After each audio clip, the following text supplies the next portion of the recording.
Hello guys, today we will discuss next topic of our first unit.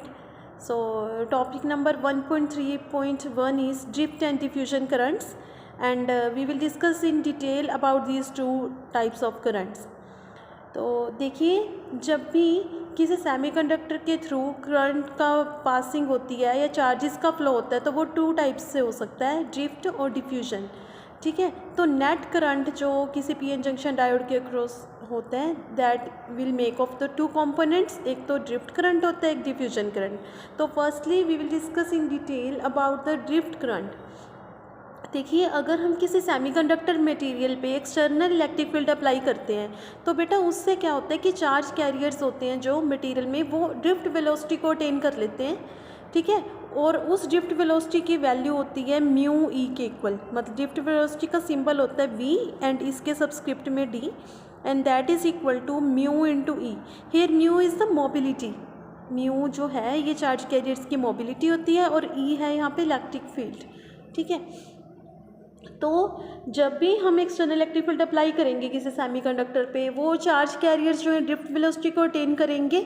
ठीक है, तो जो इलेक्ट्रॉन्स हैं वो तो मूव करते हैं toward positive terminal of the battery, और जो होल्स होते हैं वो मूव करते हैं टुवर्ड्स द नेगेटिव टर्मिनल। ठीक है, जैसे ऐसा क्यों होता है? अब देखिए, हमने कोई बैटरी अटैच की किसी सर्किट में, पॉजिटिव टर्मिनल जो है और ये वाला होता है हमारे पास नेगेटिव टर्मिनल ना। और ये तो मैंने सेल का सिंबल बनाया है, जो ऐसे बनाया है, एक प्लस का एक माइनस का। बैटरी में तो एक से ज़्यादा सेल्स भी हो सकते हैं, तो इसलिए बैटरी को ना हम ऐसे शो करते हैं, ऐसे, कितने भी, दो या दो से ज़्यादा सेल कितने भी हो सकते हैं। तो अब क्या होगा कि जब हम एक्सटर्नल इलेक्ट्रिक फील्ड अप्लाई करेंगे वोल्टेज अप्लाई करके, तो जो इलेक्ट्रॉन्स हैं उन पे नेगेटिव चार्ज है, इसलिए वो पॉजिटिव टर्मिनल की ओर आएंगे, और होल्स पे पॉजिटिव चार्ज है तो वो नेगेटिव टर्मिनल की ओर अट्रैक्ट होंगे, बिकॉज पॉजिटिव नेगेटिव एक दूसरे को अट्रैक्ट करते हैं। तो ये जो कंबाइंड इफेक्ट होता है ना चार्ज कैरियर्स की मूवमेंट का, इससे करंट फ्लो होता है, और वो ही हमारे पास ड्रिफ्ट करंट होता है। तो ड्रिफ्ट करंट क्या हुआ कि जो flow of electric current due to the charge carriers, जैसे चार्ज कैरियर्स में कुछ भी हैं, फ्री इलेक्ट्रॉन्स भी हैं, होल्स भी हैं, under an external electric field apply करने से चार्ज कैरियर्स का जो फ्लो की वजह से जो करंट सर्किट में होता है, that current is called the drift current. Okay, now we will discuss about drift current density. Drift current density जो होती है ना, उसको हम जे से शो करते हैं। अगर हम इलेक्ट्रॉन्स के लिए बात करेंगे तो सबस्क्रिप्ट में एन लिखेंगे, अगर होल्स के लिए बात कर रहे हैं तो इसके सबस्क्रिप्ट में पी लिखेंगे। ओके, तो ये क्या होती है कि यूनिट एरिया से कितना करंट पास हो रहा है, ये ड्रिफ्ट करंट डेंसिटी उस क्वांटिटी को बताती है। और शर्त इसमें ये होती है जो एरिया है वो फ्लो ऑफ डायरेक्शन, जो है फ्लो ऑफ करंट की डायरेक्शन के परपेंडिकुलर होना चाहिए। मतलब अगर सपोज करंट इस डायरेक्शन में फ्लो कर रहा है ना, तो परपेंडिकुलर एरिया में इसकी डायरेक्शन ऑफ फ्लो के परपेंडिकुलर जो एरिया है ना बेटा, उसमें जो करंट पास करता है, ये उसको बताती है drift density, drift current density. तो इसका फॉर्मूला भी हम निकाल सकते हैं। जैसे करंट होता है, करंट का फॉर्मूला होता है सर्किट में नंबर ऑफ जो चार्ज कैरियर्स, वो होल्स भी हो सकते हैं, इलेक्ट्रॉन्स भी हो सकते हैं। तो अगर इलेक्ट्रॉन्स की बात कर रहे हैं तो उसको मैं उनकी कंसंट्रेशन को एन से दिखा रही हूँ, एन और इनटू ए, एरिया, जिस एरिया की हम बात कर रहे हैं जिसमें से करंट पास को स्टडी कर रहे हैं, charge on the electron, into यहाँ पे साथ में होती है ड्रिफ्ट वेलोसिटी। अब ड्रिफ्ट वेलोसिटी का फॉर्मूला इसमें पुट कर देंगे, N A Q, V T की वैल्यू होती है म्यू ई, और म्यू कौन सा, इलेक्ट्रॉन्स का, तो सबस्क्रिप्ट में एन लिख सकते हैं ना। तो अब इस ए को अगर मैं नीचे ले आऊँ, आई अपॉन ए, तो ये हो जाएगा एन क्यू म्यू एन ई।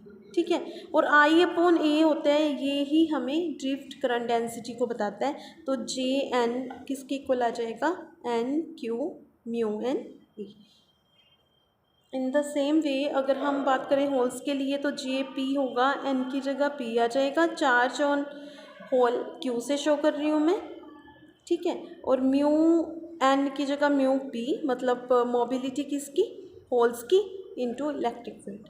तो टोटल जो हमारे पास वैल्यू आती है ड्रिफ्ट करंट डेंसिटी की, टोटल फाइंड आउट करने के लिए इन दोनों को हम ऐड करेंगे। तो टोटल वैल्यू हो जाएगी JP प्लस JN। जब दोनों को ऐड करेंगे JN और JP को, तो हम Q और E को कॉमन ले सकते हैं। हमारे पास बचेगा N mu N plus P mu P। ठीक है। और जो एक J का फॉर्मूला ये भी होता है सिग्मा इंटू ई। सिग्मा इंटू ई मतलब जो ड्रिफ्ट करंट डेंसिटी है उसको कंडक्टिविटी इंटू इलेक्ट्रिक फील्ड भी लिख सकते हैं। तो अगर इन दोनों रिलेशंस को कंपेयर करें, ई से ई तो कैंसिल, इसका मतलब सिग्मा की वैल्यू हमें यहाँ से पता चल रही है।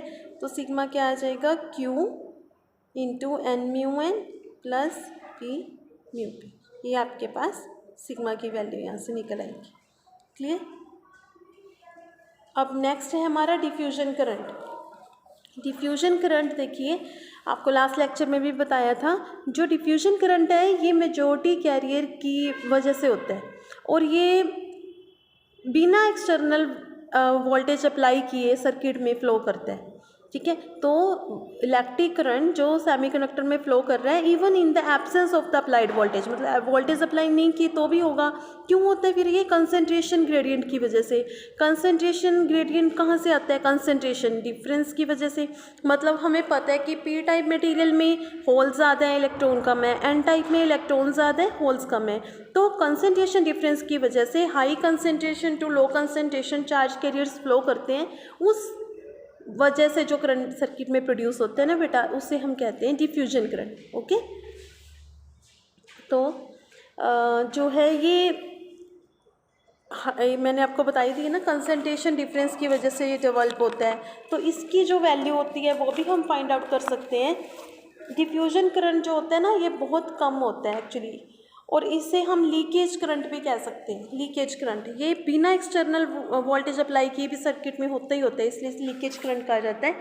ठीक है। और इसकी वैल्यू डिपेंड करती है एक तो कंसंट्रेशन ग्रेडियंट पे, मतलब कि कंसंट्रेशन जो है चार्ज कैरियर्स की वो कितनी क्या है पर यूनिट डिस्टेंस, और चार्ज कैरियर्स की टाइप्स पे भी डिपेंड करेगा, और सेमीकंडक्टर मटेरियल की टाइप पे, मतलब कौन सा मटेरियल हम एज सेमीकंडक्टर ले रहे हैं उस पर भी डिपेंड करते हैं। तो सपोज़ अगर कोई सेमीकंडक्टर बार लें हम और उसमें फिर कैरियर कंसंट्रेशन यूनिफॉर्म तो नहीं होती, कम ज़्यादा होती है, तो वहाँ पे हम देखते हैं इसकी वैल्यू को।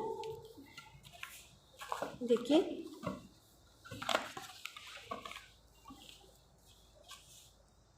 अब देखिए, अगर हम बात कर रहे हैं कि high concentration to low concentration जो है होल्स का मोशन हो रहा है एक्स एक्सिस के लॉन्ग। ठीक है। तो उस केस में होल्स जो है वो डिफ्यूज़ होंगे positive direction of x axis में।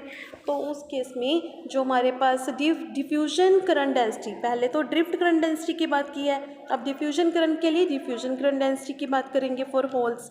इसकी वैल्यू होती है -Q dP, मतलब D के सबस्क्रिप्ट में P है, और dP dx। अब मैं आपको बता दूं कौन सी क्वांटिटी क्या है। देखिए यहाँ पे नेगेटिव साइन इसलिए आया है बिकॉज कंसंट्रेशन ग्रेडियंट जो है वो जैसे जैसे x की वैल्यू बढ़ती है वो डिक्रीज होता जाता है, इसलिए नेगेटिव साइन आया है।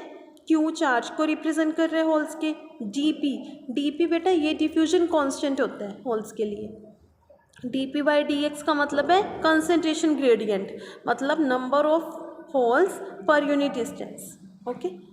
तो ये यहाँ से हमें पता चलता है। सिमिलरली डिफ्यूजन करंट डेंसिटी अगर इलेक्ट्रॉन्स के लिए फाइंड आउट करेंगे तो उसमें साइन नेगेटिव की जगह पॉजिटिव आ जाएगा, और वैल्यू जो है उसी टाइप से लिखेंगे, P की जगह N हो जाएगा इसमें। ओके। अगर हम ग्राफ प्लॉट करते हैं, अगर मैं y एक्सिस पे तो ले लूँ होल कंसंट्रेशन। अब देखिए यहाँ पे आपको सही विजिबल होगा। ठीक है। y एक्सिस पे मैं अगर ले लूँ होल कंसंट्रेशन, ओके, और x एक्सिस पे ये तो हमारे पास डिस्टेंस को शो कर रहे हैं, तो हमारे पास होल कंसंट्रेशन और x एक्सिस के लोगों कुछ इस टाइप का ग्राफ बनता है। ठीक है। तो मतलब जैसे जैसे डिस्टेंस बढ़ेगा इनका कंसंट्रेशन डिक्रीज होती जाती है। ऐसे अगर इलेक्ट्रॉन कंसंट्रेशन और एक्स एक्सिस के लॉन्ग ग्राफ बनाएंगे तो वो भी सेम वे से डिक्रीजिंग ऑर्डर में बनता है। ये नेगेटिव पॉजिटिव साइन का इसलिए फ़र्क पड़ जाता है क्योंकि इलेक्ट्रॉन्स पे जो चार्ज होता है वो नेगेटिव होता है और कंसंट्रेशन जो है इलेक्ट्रॉन की एक्स एक्सिस के लॉन्ग जैसे जैसे डिस्टेंस बढ़ेगा वो डिक्रीज हो रही है, तो नेगेटिव और नेगेटिव ओवरऑल पॉजिटिव हो जाएगा, इसलिए प्लस साइन आया है। बट इस केस में अगर देखें तो चार्ज होल पे पॉजिटिव होता है, तो ये नेगेटिव ओनली कंसंट्रेशन ग्रेडियंट वाला आ गया, कंपनसेट नहीं हो पाया, इसलिए होल्स के लिए नेगेटिव साइन आता है, इलेक्ट्रॉन्स के लिए पॉजिटिव साइन आता है। क्लियर? तो नेक्स्ट टॉपिक बेटा नेक्स्ट वीडियो में करते हैं, क्योंकि ये वीडियो अदरवाइज़ ज़्यादा बड़ी हो जाएगी, वो नेक्स्ट वीडियो में और बनाती हूँ, उसमें करवाती हूँ।